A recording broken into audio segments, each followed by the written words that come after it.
They called her a widow, not a warrior. For 5 years, she lived quietly, carrying nothing but memories of the husband she had lost on the battlefield. Soldiers passed her by without knowing her name. Commanders dismissed her as fragile, and recruits laughed at the idea of a grieving woman having any place among them. But that night, when the alarm screamed and the base fell into chaos, she walked into the armory, picked up the same rifle her husband once carried, and the world learned that grief can forge steel sharper than any blade.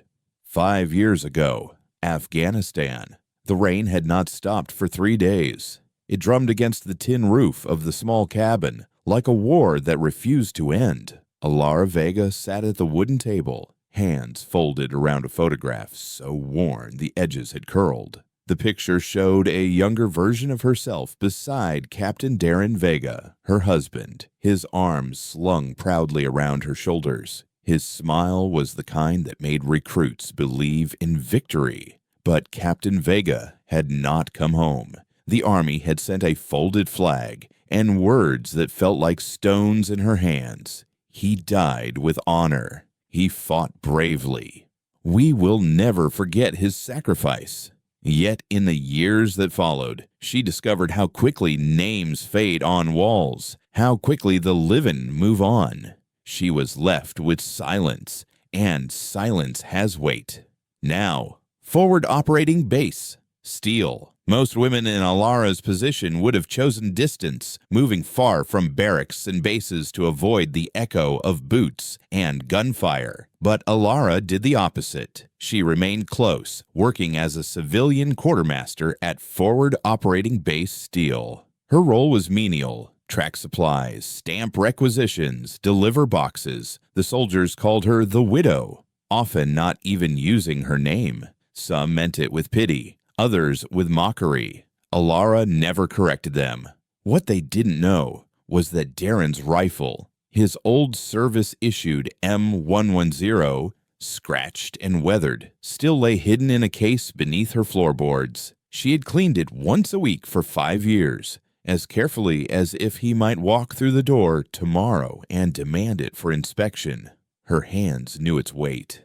Her breath still remembered the rhythm of its scope. Darren had taught her everything long before his last mission.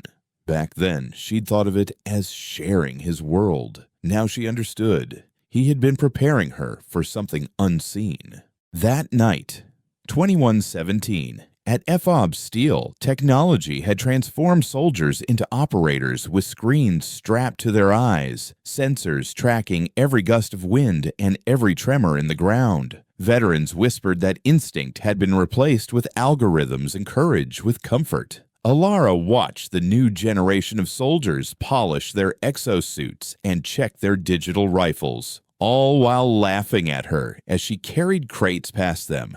To them, she was background noise, a civilian relic like the paper ledgers she insisted on keeping. Then came the night when everything changed. It began with static on the radios, just a low crackle that the communications tech dismissed as weather interference. But Alara, organizing rations in the supply bay, felt a knot tighten in her stomach. She had heard that sound before, long ago, the night before Darren's unit was ambushed. At 2117, the first explosion tore through the outer wall. Alarms screamed, boots thundered against metal grating, and shouts filled the base. Contact! North perimeter breached. Alara dropped the ledger in her hands, heart pounding. Soldiers rushed past her, armored, armed, confident. Yet beneath the noise, she sensed panic. The automated defense turrets fell silent, jammed, hacked, or destroyed. She didn't know. What she did know was this: the base was vulnerable, and the soldiers who mocked her minutes ago were suddenly without guidance. Under the floorboards, Alara ran.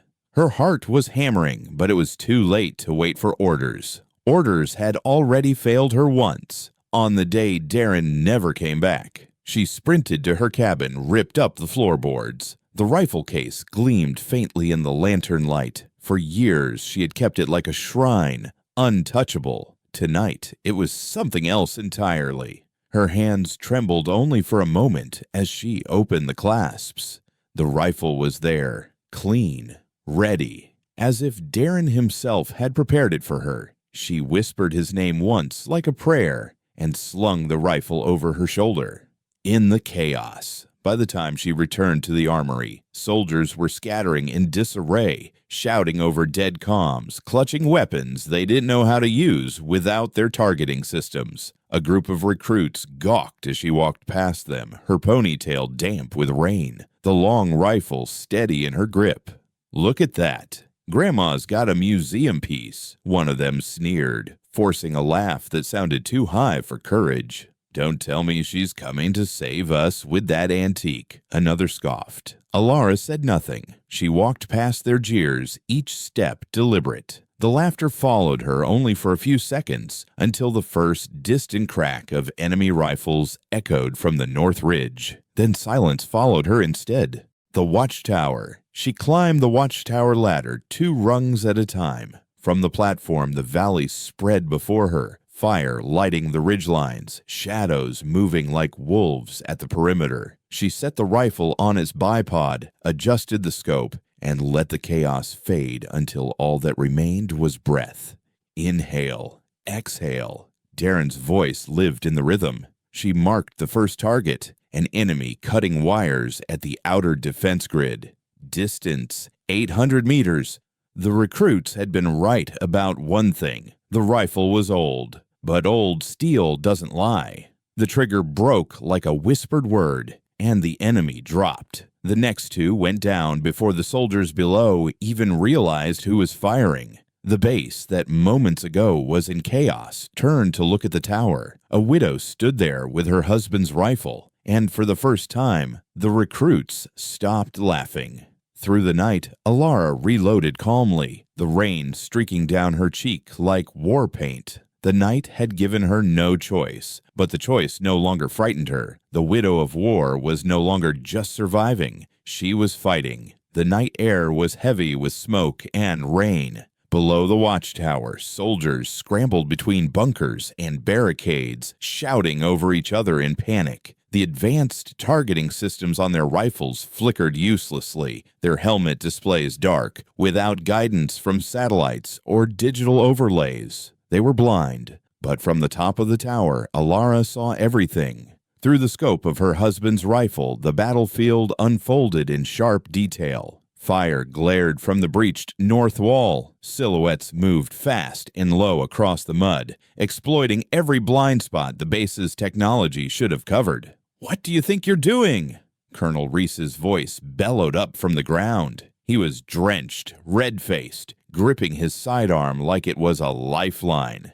"Get down from there! You're not authorized to engage." Alara didn't answer. Her fingers stroked the trigger, breath steady. Another enemy figure lifted a launcher onto his shoulder. She squeezed, crack, and the man collapsed before he could fire. The explosion that should have leveled the gate never came. The soldiers nearby saw it. Wide-eyed, they looked to their colonel, then back to the woman on the tower. Their leader was shouting, but their survival was in her hands. One of the younger corporals, barely 20, muttered, "She just saved the whole gate." Another whispered, "That shot was impossible." Alara chambered another round. Her voice carried calm and clear across the commotion. 2 squads moving in from the east tree line. "If you hold your fire until my mark, you'll catch them exposed." The soldiers froze, unsure if they should listen. Colonel Reese barked, "Ignore her. Fall back to Rally Point Bravo." But then her rifle spoke again. A clean shot into the darkness, and a body fell exactly where she said it would. Gasps rippled through the men. Doubt turned to conviction in an instant.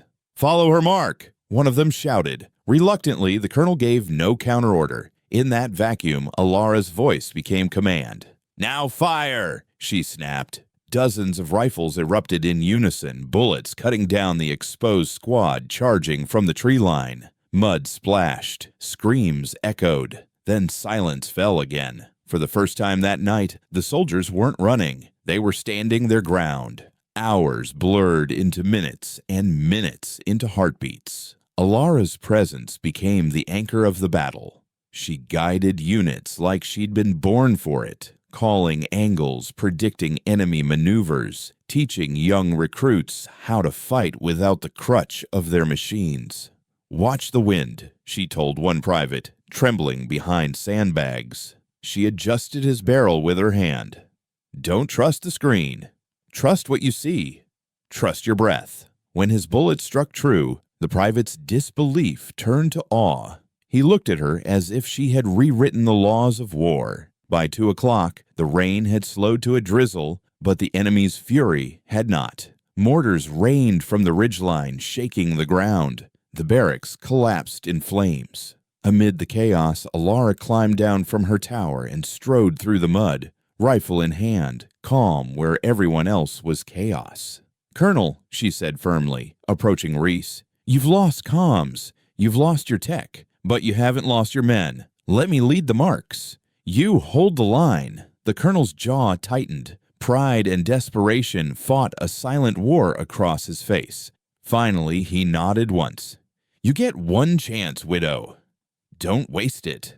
Alara turned to the soldiers gathered around. Their faces were streaked with dirt and rain, eyes wide and waiting. For years they had mocked her, dismissed her. Tonight, they would follow her. She raised the rifle above her head. "Listen to me. You don't need machines to fight. You need each other. You need your eyes, your hands, your courage. That's how we win." The words struck like fire through cold hearts. The men straightened, shoulders squaring. For the first time, they believed.